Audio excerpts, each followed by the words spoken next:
साथियों अस्सलाम वालेकुम। मैं सैयद आरिफ वक़फ़ से ओमान से। मेरा मोबाइल नंबर है 9920080022। इतवार है, एज़ यूज़ुअल वक़फ़ की बात करेंगे। उम्मीद है रमज़ान का महीना अच्छा चल रहा होगा। अल्लाह ताला आपकी दुआओं को, इबादतों को कबूल करे।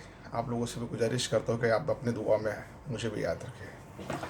साथियों, जैसा कि आप जानते हैं कि हम वक़फ़ के बारे में बात करते हैं और कुछ बात तो मैं करता नहीं हूँ और करूँगा भी नहीं। तो मैं बहुत शुक्रगुज़ार हूँ कि मेरी आधा आधा घंटे की वीडियो 1000 से ज़्यादा लोग देखने लगे हैं। मैं सब लोगों का शुक्रगुज़ार हूँ। छोटे से अपील करना चाहूँगा कि आप अगर मेरे वीडियो को देख रहे हो और आपको लग रहा है कि वीडियो सही है, अच्छा है, आप अपने 5 फ्रेंड को भेजो।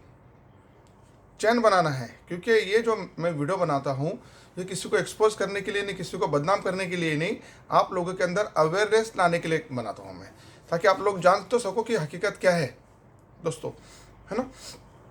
तो आपसे अपील करता हूँ मैं कि आप अगर देख रहे हो और आपको यकीनन अगर अच्छा लग रहा है तो 1 के 5 मल्टीपल करते चैन बनाते चलो और सब्सक्राइब भी करते चलो, क्योंकि मेरा नया वीडियो अगर आएगा तो आपको पता चलेगा। अदरवाइज मुझे फिर सबको भेजना पड़ेगा। उससे बेहतर है कि अगर सब्सक्राइब कर लेना तो एक आसानी हो जाती है। और मैंने तो अभी आपको पता है मामूली बना लिया संडे का। अच्छा, बीच में एक फ़ोन आया था, तो वो जनाब कह रहे थे कि साहब आप समीर काजी को वो एक्सपोज कर रहे हो, सीओ को एक्सपोज कर रहे हो। तो वक्फ बोर्ड के एक मेंबर है डॉक्टर मुदस्सर लांबे, उनके बारे में जो रेप केस के उनके ऊपर वो आई है, फाइल हुआ है, उन्होंने कुछ अंडरवर्ल्ड से रिलेशन के बारे में कुछ बताया है, उनके कुछ करप्शन केसेस है, उसके बारे में भी उजागर करूँ। बताओ, लोगों को, कौम को पता चलना चाहिए। मेरे भाई, मैं जब भी वीडियो बनाता हूँ तो आपने देखा है कि मेरा इंटेंशन ये रहता है कि वक़्फ़ की प्रॉपर्टी को प्रोटेक्ट करना, प्रिवेंट करना और उसको वापस लाना, प्रॉपर्टीज़ के बारे में। अब वो प्रॉपर्टी जो गलत तरीके से इस्तेमाल कर रहा है, बेच डाला, उसी को उसको एक्सपोज करना है मेरा काम, है ना। रहा साल डॉक्टर मुदस्सर लांबे साहब का, तो आपने जैसा कहा कि उनके ऊपर रेप के केसेस है, तो ये उनका पर्सनल मामला है। मुझे क्या लेने देना उनके पर्सनल मामले से, और मैं क्यों बताऊं भाई। किसी को एक्सपोज करना, मुझे किसी को एक्सपोज करना नहीं है। दूसरा सवाल रहा कि उनका अंडरवर्ल्ड का रिलेशंस जो मतलब बीच में आ रहा था, तो वो भी उनका पर्सनल मामला है ना भाई। अगर आपको इंटरेस्ट है, जानना है, तो आप पुलिस ऑफिस में जाओ, पुलिस स्टेशन में जाओ, कंसर्न पुलिस स्टेशन, वहाँ से इंक्वायरी कर लो। मुझे तो माफ़ करो भैया, क्योंकि मैं किसी के भी बारे में पर्सनली नहीं बोलूँगा। पर्सनली बोलने का रहा ना, तो समीर काजी जो है, जानते हैं ना आप, अरे वही या संगीन मस्जिद वाला वक़फ़ माफिया, वो जब से ये करता था ना, ये मुझे मालूम है क्या करता था, ये मतलब क्या नहीं बोल रहा हूँ, तब से मेरे पास में उसकी जन्म कुंडली, लेकिन मैं नहीं बताना चाहूँगा क्योंकि उसका पर्सनल मामला था। वो क्या करता था मुझे क्या लेना देना है, ठीक है। तो किसी के भी पर्सनल मामले में मैं कभी भी मतलब एक्सपोज करूँगा नहीं, बताऊँगा नहीं। तीसरा, आपने कहा था कि उनके करप्शन के बारे में। अरे डियर, अगर उन्होंने करप्शन किया है, आपसे मैं गुजारिश करता हूँ, आप मुझे सबूत, आप अपने एफिडेविट के साथ में भेजो कि सर ये पूरे सबूत मैं आपको भेज रहा हूँ, साथ में मेरे एफिडेविट लगा रहा हूँ कि ये सारे सबूत सच्चे हैं। अगर झूठे निकले तो आप मुझे इसका जिम्मेदार ठहराना, मैं उसको एक्सपोज करूँगा। वादा मेरा आपसे, बशर्ते आप अपना एफिडेविट और रिकॉर्ड के साथ में मुझे भेज दें, ठीक है। चलो साथियों, आ जाते हैं तो संडे की बात करते हैं। तो एज यूजल बात करेंगे। पहले संगीन मस्जिद थोड़ी सी बताता हूँ। शिकंजा स्लोली स्लोली टाइट करने लगा हूँ।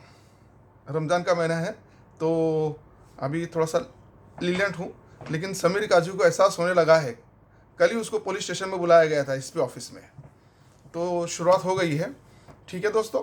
तो जो बोलूँगा वही करूँगा और वही बोलूँगा जो सच है, इंशाअल्लाह ताला। सैयद हूँ, आले रसूल हूँ, मोमिन हूँ, मुसलमान हूँ। किसी ने भी कहा था कि आप मोमिन भी बोलो, मुसलमान भी बोलो, तो चलो भाई, तुम्हारे खुश होने के लिए ये भी बोलता हूँ, कोई बात नहीं है, ठीक है। चिराग अली कब्रस्तान, शोलापुर। यार ये लोगों ने क्या करके रखा है। और मुझे तो ताज्जुब है कि शोलापुर के लोग इतने साइलेंट क्यों, चुप क्यों, लगता है कुछ ज़्यादा शरीफ है या इन लोगों से डरते हैं, पता नहीं क्या है, लेकिन इतना क्यों डरते हैं, समझ में मेरी तो नहीं आता है दोस्तों। एक अपील भी करना चाहूँगा शोलापुर वाला आप लोगों से, लेकिन थोड़ा सा पहले बता दूं कि क्या हकीकत है, फिर बाद में बात करते हैं। आज थोड़ा सा तुम्हारे ज़मीर को झिड़ने की कोशिश करूँगा मैं, है ना। थोड़ा सा अपन शोलापुर के बारे में बात कर लेते हैं। तो दोस्तों, ये मेरे पास में जो चिराग अली कब्रस्तान का सर्वे नंबर 99 का टीपीएस नंबर 2 का जो प्रॉपर्टी कार्ड है ना, ये प्रॉपर्टी कार्ड पे इधर वो जो कॉलम नंबर है नवीन धारक, ठीक है, उसके बारे में लिखा था, मतलब उसमें लिखा था मस्सन वत्ता पंच। अभी ये जो लिखा है मुसलमान है ना, मस्सन वत्ता पंच, उसको फिर बाद में उन्होंने ब्रैकेट कर लिया है और फिर ये चिराग अली कब्रिस्तान के ट्रस्टी का नाम आया है, ट्रस्टी का नाम आया है। वंस वकफ ऑलवेज वकफ, करेक्ट। ऑब्जेक्ट था क्या था चिराग अली कब्रिस्तान का, कब्रिस्तान, कब्रिस्तान इधर भी था। तो अब इसको ब्रैकेट क्यों किया गया, इसके बारे में इलाबोरेशन में मैं बाद में बात करूंगा, ठीक है। तहकीकात जारी है। दूसरा था दोस्तों, ये जो मेरे पास में 1882 का जो सर्वे नंबर था, मैं आपको अभी बता देता हूँ क्या था, ज़रा ध्यान में रखना क्योंकि बहुत इंपॉर्टेंट है ना। इसका इधर उन्होंने लिखा था 179 ते 181 पुष्टावर 426/3 नंबरी नोंदला, तारीख 19 ऑक्टोबर 1882। नंबर क्या है 426। ये इसलिए बता रहा हूं कि आगे कुछ इससे कोरिलेशन करना है अपनों को, ठीक है। वही अपन लेके चलते हैं क्या, ट्रस्ट डीड जो बनी है अक्टूबर 20 अक्टूबर 2012 को। इसमें बहुत कुछ कोशिश करेंगे तो बहुत कुछ मिलने वाला है इसके अंदर। तो इसके अंदर हम जब स्टार्ट करते हैं ना दोस्तों, तो मैंने इसमें एक चीज़ देखने की कोशिश की थी। इसमें मैंने जब देखा ना दोस्तों, तो इसके अंदर डिस्क्रिप्शन ऑफ प्रॉपर्टीज़ में मैंने देखा, तो यहाँ पर क्या लिखा, यहाँ पे क्या था, पढ़ता हूँ मैं सर, पेज नंबर 3 के ऊपर second paragraph, that the property bearing TP number 2 final plot CTS number 99 bearing area, अब एरिया कितना बोल रहे हैं मालूम है, 13,900 square metre, originally owned and purchased by the mister Siddappa C. on Rao. The above property came into the name of Chirag Ali Kabristan by the sale deed, हाँ, sale deed number 2045/376/2009 dated 7 सितंबर 1882। 1882 का मैंने आपको number बताया था कितना है, 426, date है 19 अक्टूबर 1882। अब ये बोल रहे हैं कुछ और बोल रहे हैं यार। अच्छा, चिराग ये बता रहे हैं कि भाई the above property came into the name of Chirag Ali कब्रिस्तान trust by sale deed dated so and so, date बता रहे हैं 7/9 यानी सितंबर 1882। 1882 के अंदर चिराग अली कब्रिस्तान बन गया था। काय को झूठा बोलते हैं, काय को झूठ बोलते हो यार। 1882 में नहीं, चिराग अली कब्रिस्तान बना था 1952 के अंदर।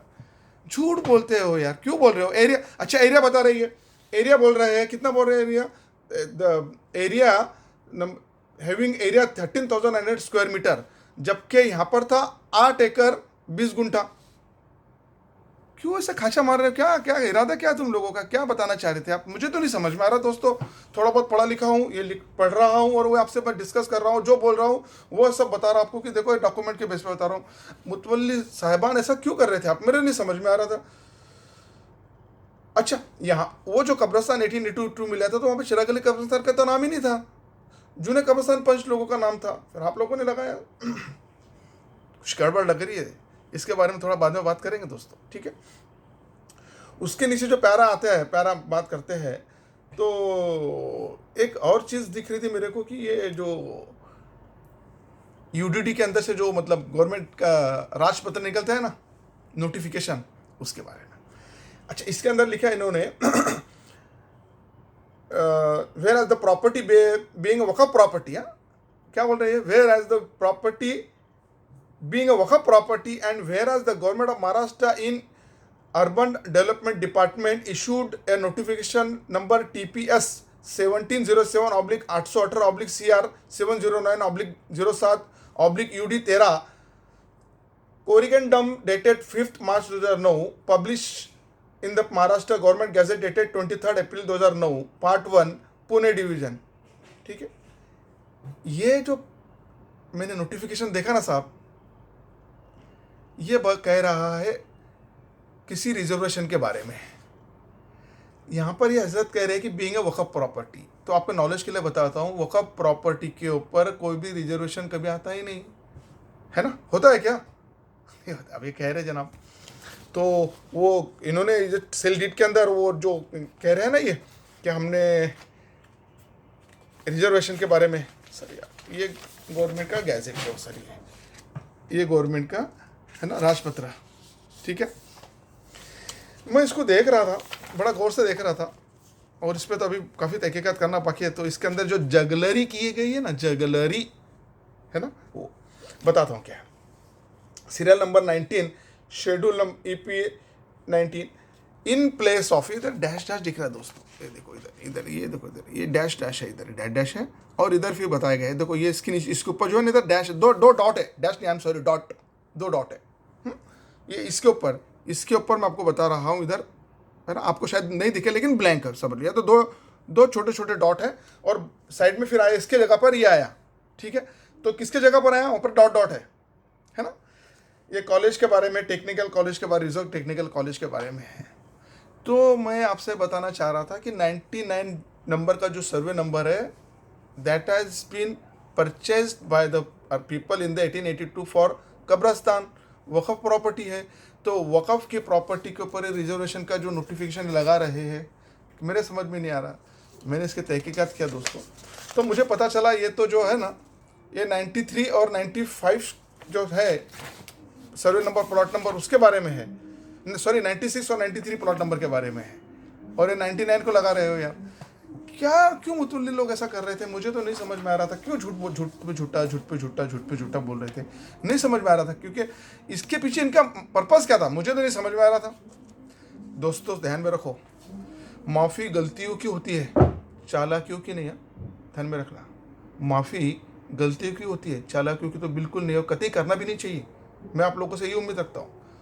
शोलापुर वालों, क्या आपने मेरे वीडियो देखने के बाद में कभी ये जो मुतवल्ली लोग, इनसे पूछा, सलाम करके उनको पूछा कि ऐसा जो सैयद आरिफ कह रहा है तो गलत, अगर कह रहा है तो सैयद आरिफ के ऊपर डिफर्मेशन डालो, पुलिस नोटिस भेजो। अभी तक तो कोई मर्द का बच्चा पैदा नहीं हुआ, पिछले कई 15-20 मैंने वीडियो डाल दिए, तो कोई भी अभी तक के मर्द का बच्चा पैदा नहीं हुआ कि जिसने मुझे डिफर्मेशन भेजा हो। क्योंकि सच्चाई तो इधर है ना जी, अपन तो सच के बेस पे बोलते हैं, फेकोलॉजी तो करते नहीं है ना। जंगलात वाघाशी आणि वकफमध्ये माझ्याशी वैर घ्यायचा नाही भाऊ, आला ना लक्षात। करारा जवाब मिलेगा, करारा जवाब मिलेगा, ध्यान में रखो दोस्तों। अब दोस्तों मैं आप लोगों से प्रॉपर्टी कार्ड के बारे में मैंने बता दिया आपको कि एरिया के अंदर ये लोगों ने कुछ जगलेरी की है। बाद में और एक छोटी सी चीज़ थी जो प्रॉपर्टी कार्ड के ऊपर है। सर ये जो प्रॉपर्टी कार्ड में ये लोग हमेशा लिखते हैं बुधवार पेट, है ना, रविवार पेट, मुझे नहीं समझ में आ रहा क्या है। क्योंकि यहाँ पर उन्होंने क्या लिखा था, एरिया का लिया, इधर डिस्ट्रिक्ट क्या लिखा मालूम है क्या, ये सेल डीड के अंदर, सेल डीड में इन्होंने लिखा है पेज नंबर 3 के ऊपर, Sholapur corporation bearing TP number 2 plot number 99 municipal house 255 Raviwar पेट शोलापुर के अंदर ये CTS नंबर 99 रविवार पेट में भी है और बुधवार पेट में भी है क्या। क्योंकि देखो यहाँ पर उन्होंने रविवार पेट लिखा, रविवार पेट, ये इधर ये जो मैं आपको प्रॉपर्टी कार्ड बता रहा हूँ तो यहाँ पर बुधवार पेट लिखते हैं इधर, है ना, इधर ही सर ये इधर मैंने देखा तो वो भी मैं इसमें थोड़ा सा कंफ्यूज होगा कि यार ये दो जगह के ऊपर ऐसा क्यों है, मतलब 2 जगह के ऊपर ये देखे सर, यहाँ पे मैंने अंडरलाइन किया हूँ, शहर सोलापूर भवानीपेठ येथील CC नंबर TP 2 आणि फायनल प्लॉट नंबर 99 एकूण क्षेत्र 13,900 स्क्वायर मीटर, बुधवार पेठ। मैं जानता हूँ, मैंने इंक्वायरी की है कि शोलापुर के अंदर चिरागली कब्रस्तान 99 के अंदर एक ही है, वो रविवार पेट पर है। फिर ये क्यों ऐसा कर रहे हो, ऐसा क्यों, ऐसा मेरे समझ में नहीं आता है। एक शोलापुर के शायर साहब थे, मैं सागर साहब, उन्होंने कहा था कलम अपना भेजा अपना, मक्खियों को तितलियाँ लिख दो, कुछ भी करने का, कुछ भी लिखने का। वो तुमको पता है लास्ट में मैंने बताया था इसके पहले क्या NOC के अंदर गड़बड़ जगलेरी किए थे, है ना, ये गवर्नमेंट गैजेट के अंदर भी जगलेरी की, इसके अलावा और बहुत जगलेरी बताऊंगा, स्लोली शांति आराम से और बताऊंगा। अभी बता दिया आपको मैंने कि और 96 और 93 का जो रिजर्वेशन था वो 99 बता रहे गलती से, ठीक है। ये इधर भवानी पेट, रविवार पेट, क्या चल रहा है, कुछ समझ में नहीं आ रहा, मेरे तो कुछ समझ में नहीं आता दोस्तों। ये इतना क्यों, फॉर व्हाट। शोलापुर वालों, मैं आप लोगों से अपील करता हूँ कि यार आप इसकी ताकत को ज़रा पहचानने की कोशिश करो, इसको इसको पहचानो। अगर आपको लगता है कि सैयद आरिफ सही बोल रहा है तो आप मुझे सपोर्ट क्यों नहीं कर रहे हो? आप लोगों ने अभी तक के मेरे वीडियो देखे, लेकिन क्या आपने किसी ने भी एक लेटर लिखा है क्या कॉरपोरेशन को, पुलिस स्टेशन के अंदर, या चलो जाने दो उन सबको, इस मुतवल्ली को लिखा गया कि सर हम शोलापुर के रहने वाले हैं, हमारे पास में ऐसी इन्फॉर्मेशन है, सैयद आरिफ वीडियो बना के बता रहा है, तो क्या ये सारी वीडियो में जो इन्फॉर्मेशन बताई जा रही है सही है गलत है? हम आपसे तहकीकात करना चाहते हैं। देखिए, आप चिराग अली कब्रिस्तान में जा रहे हैं, है ना, तो चिराग अली कब्रिस्तान को सुल्तानी कब लक्करी सुल्तानिया और मक्का मस्जिद है, मुतवल्ली सब कॉमन है ना।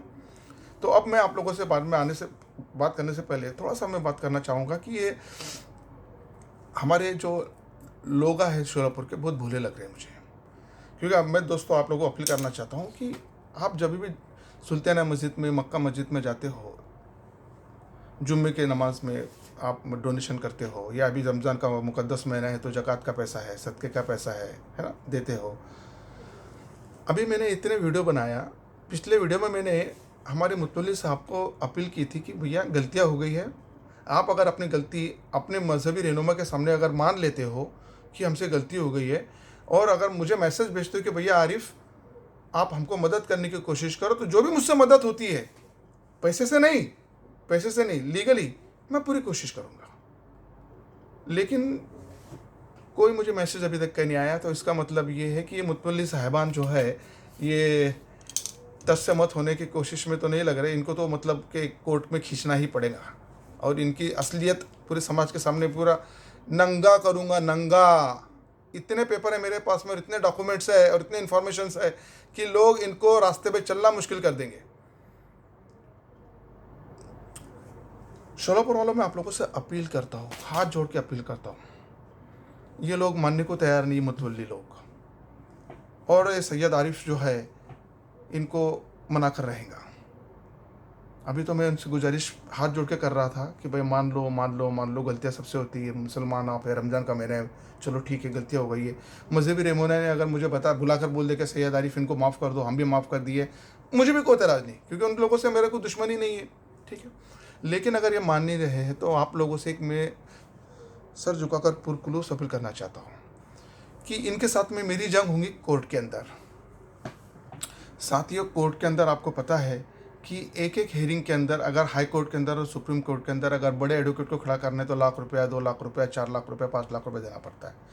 मैं मेरे कैपेसिटी के मुताबिक बड़े से बड़ा वकील खड़ा करने की पूरी कोशिश करूँगा। अल्लाह ताला से दुआ करना है कि अल्लाह ताला सैयद आरिफ को पूरी ताकत दे। आपको क्या करना है, आप अगर मस्जिद में, मक्का मस्जिद में जा रहे हो, सुल्तानिया मस्जिद में जा रहे हो, तो जो पैसे तुम उनको डोनेट कर रहे हो ना, तो पैसा मस्जिद में इस्तेमाल नहीं करेंगे वो लोग मेरे साथ जंग लड़ने के लिए इस्तेमाल करेंगे। तो आप उनको मजबूत करेंगे, किसमें? फाइनेंस में मजबूत करेंगे, झूठ को साबित करने के लिए। और मैं आपसे अपील करता हूँ कि ये पैसा जो है आपका ज़कात का, सदक़े का, डोनेशन का जो पैसा है ना, आप एक तहरीक चलाओ, और साथ में कुछ अच्छे लोग लो जिसके अंदर मजहबी रहनुमा हो, डॉक्टर्स हो, बाद में गवर्नमेंट सर्वेंट हो, क्योंकि ये लोगों को आप लेंगे तो कैसा रहेगा, लोगों का इनके ऊपर भरोसा आएगा। और ये जो पैसा आप मस्जिद में देने वाले थे ना, ये पैसा मस्जिद में ना देते हुए आप अपने पास में जमा करो, एक फंड क्रिएट करो, ठीक है, और वो फंड को बैंक में डिपॉजिट करो, एवरीडे बैंक में डिपॉजिट करो, किसी को भी नहीं देने का, मुझे तो कतई नहीं देने का, नहीं मुझे चाहिए, ठीक है, किसी को भी नहीं देने का, अपने पास रखने का। और वो पैसे का इस्तेमाल, जो पंच होंगे ना तुम्हारे, पंच जिनको 5 लोग रहेंगे, तुम 7 लोग रहेंगे, जो रेनुमा चलाएंगे 8-10 लोग रहेंगे, वो डिसाइड करना। जब मैं कोर्ट में चिराग अली कब्रिस्तान के साथ में फाइट करूंगा, तब आप लोग शोलापुर के लोग बनकर मेरे साथ में मेरी पिटीशन को सपोर्ट करके अपना पिटीशन भी लेकर आना। मैं आपको अलाउ करूँगा, वहाँ पर आपको बोलूँगा कि सर इनको मेरे साथ में जोड़ दिया जाए, और आप ये पैसे का इस्तेमाल वहाँ पर करना, ताकि मेरी ताकत डबल बने। देखिए, मैं चाह रहा हूँ कि जो पैसा आपका वेस्ट हो रहा है उसमें हमारा डबल फ़ायदा क्या होगा। एक तो ये जो झूठे लोग हैं ये फाइनेंशियली मजबूत नहीं बनेंगे, दूसरा हमारी ताकत हमको मजबूत बनाना है। किस लिए?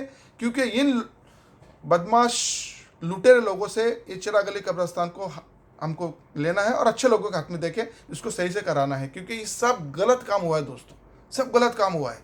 अभी तो मैंने शुरुआत की है, आगे तो और बहुत कुछ बताना है। आप लोगों से मैं यही अपील कर रहा हूँ कि आप रमज़ान के महीने का पैसा अपने पास जमा करो, बाकी तो आपका इख्तियार है, आपको कैसा करना है, क्या करना है, वो आप डिसाइड कीजिए। लेकिन गुजारिश ये रहेगी कि पैसा किसी को भी नहीं देना। आज की तारीख में 10 रुपये भी अगर है तो पेटीएम से होता है खर्चा, एवरीडे का पैसा बैंक में जमा करो, निकालना भी है तो बैंक से करो, ताकि आपके पास में लिखा पड़ा रहे बिल्कुल कि किससे आया था, किसको गया, किधर गया, कब गया है। और उसके चार्ट पे हमेशा डेली डाल दो, transparent.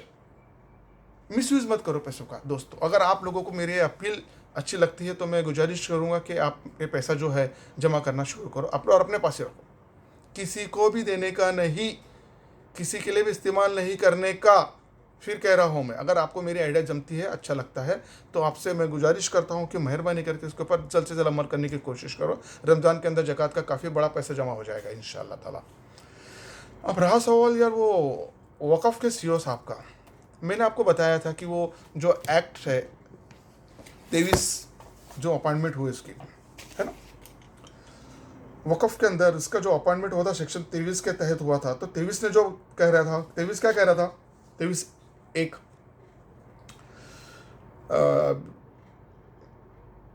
who shall not be below the rank of deputy secretary to the state government। जो आदमी वक़फ़ का सीईओ बनकर आता है उसको तो सैलरी कहाँ से मिलनी चाहिए, गवर्नमेंट से, क्योंकि who shall not be below the rank of deputy secretary to the state government. क्या अनीस शेख साहब जब फुल टाइम सीईओ बनकर आए तो महाराष्ट्र स्टेट गवर्नमेंट के पास में एम्प्लॉय थे नहीं, रिटायर्ड हो चुके थे, ठीक है। जिस आदमी की सैलरी महाराष्ट्र गवर्नमेंट से नहीं निकल रही हो, जिसको वक़फ़ बोर्ड सैलरी दे रहा हो, वो महाराष्ट्र गवर्नमेंट का अगर एम्प्लॉय नहीं है तो वो इंटाइटल कैसा बन सकता है, वो कैसा एलिजिबल हो सकता है। दोस्तों, मैंने जो पिछले हफ्ते में एक कंप्लेंट की थी इसी सीईओ साहब के खिलाफ बीड सुपरिटेंडेंट के पास में, ठीक है। तो मुझे हमारे काफ़ी करीबी जो दोस्त तो नहीं कह सकता हूँ, क्योंकि चेयरमैन साहब जो है काफ़ी बड़े इंसान है, डॉक्टर है, तो मैं दोस्त तो नहीं कहूँगा, एक रिस्पेक्टेड आदमी। उन्होंने मुझे व्हाट्सएप के ऊपर मैसेज भेजा कि yes I have received your complaint. मैंने उनसे रिक्वेस्ट की कि sir as the parameter of law आप इसके ऊपर एक्शन लीजिए। तो उन्होंने मुझे कहा इंशाअल्लाह। मैं उनके इंशाअल्लाह को वेलकम करता हूँ और उसके ऊपर उम्मीद करता हूँ। और मैं जानता हूँ कि अभी रमज़ान का महीना काफ़ी मशरूफ़ है, और वैसे भी वजाहत मिर्ज़ा साहब काफ़ी मशरूफ़ रहते हैं। मैंने देखा है बॉम्बे में जुमा मस्जिद में आते हैं, कभी SBUT में रहते हैं, बिज़ी है शख्स है, कोई दिक्कत नहीं है। तो मैं इसलिए आप लोगों से कह रहा हूँ कि मुझे मालूम है वजाहत मिर्ज़ा साहब become the chairman by choice, not by chance. Therefore I have the very high regards and very high expectation from him. दोस्तों, इतना बोल के मैं आप लोगों से विदा लेना चाहूँगा, ठीक है। अगर मुझसे कुछ गलती हुई हो, किसी का दिल दुखा हो, किसी को मतलब कि परेशानी हुई, तो मैं आप लोगों से माफ़ी मांगता हूँ। हाँ, मेरा वीडियो देखने के बाद में अगर किसी को भी लग रहा है कि आरिफ झूठ बोल रहा है, गलत बोल रहा है, डिफॉर्मेशन कर सकता है, मुझ पर ओपनली डिफॉर्मेशन कर सकता है। मैं तो समीर काजी को ओपनली चैलेंज कर रहा हूँ, ओपन। तुमको तो वक़फ़ माफिया बोला मिस्टर समीर काजी, मैंने सबके सामने बोला वक़फ़ माफिया। मुझे एक चीज़ शोलापुर वाला ने देकर एहसान किया मुझके ऊपर, एहसान। ये जो शोलापुर कब्रस्तान के जो मुतवल्ली थे उनके ऊपर जो FIR हुई थी ना, जो मैंने पिछली वीडियो में बताया था, 2017 तक के 3 FIR हो चुकी है। ईडी के अंदर एनफोर्समेंट डायरेक्टर में जाने के लिए क्या होता है मालूम है क्या, पुलिस के अंदर FIR होना बहुत ज़रूरी है। तो शराग अली कब्रस्तान तो मैं आपको वादा करता हूँ, सैयद आरिफ का वादा है कि इन लोगों को मैं इंशाअल्लाह ताला ED, इनकम टैक्स, GST में लेके जाने वाला हूँ। लेकिन मेरा फ़ायदा क्या होगा मालूम है क्या, मैं वो जो समीर काजी है ना उसको भी लेके जाने वाला हूँ, क्योंकि संगीन मस्जिद जो है 276 एकड़ का मसला है दोस्तों। समीर काजी की मेरी पर्सनली कोई दुश्मनी नहीं है, उसका मेरा कोई लेना देना नहीं, उसका मेरा कोई बिजनेस का रहवा नहीं है, ना वो कोई मेरा रिश्तेदार है। साथियों, संगीन मस्जिद की 276 एकड़ ज़मीन है। कितनी है? 276 एकड़ ज़मीन, करोड़ों रुपए के अंदर है। और उसका मास्टरमाइंड अगर कोई है, मेरे इंटेलिजेंस के मुताबिक, मेरे इंफॉर्मेशन के मुताबिक समीर काजी है। ये आदमी ने सबसे बड़ा कांड किया है। अच्छा, इन्होंने सिर्फ संगीन मस्जिद में नहीं किया है, और भी किया है। तो मैं अब अंबे जोगाई की जुमा मस्जिद का इशू उठा रहा हूँ, तो मुझे मालूम है कि वहाँ पर भी ये शख्स आने वाला है, टकराएगा मुझे। 300 करोड़ का मालिक है सर ये। नहीं डरता हूँ मैं, नहीं डरूंगा। वक़फ़ माफिया है, वक़फ़ माफिया बोलूँगा, और इंशाअल्लाह ताला अल्लाह ने चाहा तो सिद्ध करके रहूँगा कि वक़फ़ माफिया है, इसने संगीन मस्जिद की ज़मीन को लूटा है। किसी को भी मतलब कि अगर मुझ पर करना है, डिफॉर्मेशन कर सकता है। एक छोटा सा बात करना चाहूँगा मैं। आप लोगों को जैसा पता है कि मैं माहिम दरगाह के हमारे सोहेल खंडवानी साहब से जुड़ा हुआ हूँ। मेरे बड़े भाई है, मेरे दोस्त है, मेरे मेंटर है। तो कोरोना के पहले मैंने और उन्होंने एक डिसाइड किया था कि हम एक ऐसा प्रोग्राम चलाएंगे जिसके अंदर हम एक एक पर्टिकुलर ट्रस्ट का इशू सामने रखेंगे। सामने किस ऐसे हम पैनल बनाएंगे, हाई कोर्ट के रिटायर्ड जज होंगे, मेन मेंबर सोहेल खंडवानी साहब रहेंगे, उसमें 2 मेंबर एडवोकेट होंगे पैनल पे हमारे, ठीक है, 2 मेंबर मजहबी रहनुमा रहेंगे। केस मैं रिप्रेजेंट करूंगा। जैसे एग्जाम संगीन मस्जिद तो मैं करने वाला हूँ, चिराग अली का पूरे मैटर्स मेरे पास में, पूरे डॉक्यूमेंट्स हैं। मैं केस रिप्रेजेंट करूंगा ऑन कैमरा, लाइव, डायरेक्ट, ठीक है, केस रिप्रेजेंट करूंगा। चिराग अली कब्रस्तान के, संगीन मस्जिद के जो लोग इन्वॉल्व हैं उनको भी हम दावत देंगे, आ जाओ। हो सका तो वक्फ बोर्ड के मेंबर को भी बुलाएंगे। और ये सब चीज़ें जो रहेंगी लाइव रहेंगी। हम ऑनरेबल हाई कोर्ट के जो रिटायर्ड जज रहेंगे उनसे हम सारे मैटर पुटअप करने के बाद में लीगल एंगल, मजहबी एंगल, ठीक है, और ये मेम्बरान का ओपिनियन लेने के बाद में हम ऑनरेबल रिटायर्ड जस्टिस से एक ओपिनियन लेंगे लाइव डायरेक्ट, कि हम जो कह रहे हैं सच कह रहे हैं, गलत कह रहे हैं, कौन से एंगल से कह रहे हैं, क्या कह रहे हैं। इसके अंदर हम 15-20 लोगों को ये भी बनने के लिए ऑडियंस के तौर पे भी लेकर आ जाएंगे। इस प्रोग्राम को बनाने के लिए मेरे पास में अल्हम्दुलिल्लाह अल्लाह के फजल करम से स्पॉन्सरशिप रेडी है। लोग मेरे पास में मेरा वीडियो देखने के बाद में पहले से मुअत्तसिर हो गए कि भैया आरिफ, जितना पैसा चाहिए हम तुझे देने के लिए तैयार है, लेकिन मैंने अभी तक कोई पैसा उनसे लिया नहीं, मांगा नहीं हूँ। जो भी मतलब हमको खर्चा आएगा हम इंशाअल्लाह ताला उनसे लेंगे। मैं आप लोगों से गुजारिश करना चाह रहा हूँ कि आप लोगों को बताने का मेरा मकसद ये था कि आप लोगों के पास में भी कोई इन्फॉर्मेशन है, आप अपने पास से जो इन्फॉर्मेशन बाकायदा सर्टिफाइड कॉपी स्कैन करके आपके एफिडेविट के साथ में हमें भेज दो। हम इंशाअल्लाह ताला रमज़ान के बाद आपको जो भी कांटेक्ट करना है सोहेल खंडवानी साहब से करें, मुझसे करें। ये प्रोग्राम का सारा डिसीज़न पावर सोहेल खंडवानी साहब के पास में है, कौन सा मैटर लेना है, कौन सा मैटर नहीं लेना है। हम इस प्रोग्राम को महाराष्ट्र के वक्फ बोर्ड की जो बॉडी है उसको पैरेलल चलाएंगे। हमको उनके बॉडी से कुछ लेना देना नहीं, वो क्या कर रहे हैं, क्या डिसाइड कर रहे हैं, हमें सब पता है क्या होता है, क्या नहीं होता है, कैसा होना चाहिए। हमको लोगों को आगाह करना है कि देखिए सच्चाई क्या है। और ऑन स्क्रीन कैमरे के सामने किसी को बुरा लगता है, हमें कुछ लेना देना नहीं, लेकिन जो भी बोलेंगे सच बोलेंगे। इसके लिए हमने उस शो का नाम भी रखा है आईना। जो भी बोलेंगे सच बोलेंगे, हम तो आईना है, आईने ही रहेंगे। बुरा तो उनको लगेगा जिनका चेहरा कुछ और है और नकाब पे कुछ और रह करके, हमें कुछ लेना देना नहीं। दोस्तों, इतना बोल के आप लोगों से विदा लेता हूँ। आप लोगों से गुजारिश करता हूँ कि आप अपने फैमिली का ख्याल रखें, आप अपने लिए दुआ करें, अपनी फैमिली के लिए दुआ करें, दुआ में मुझे भी याद रखें।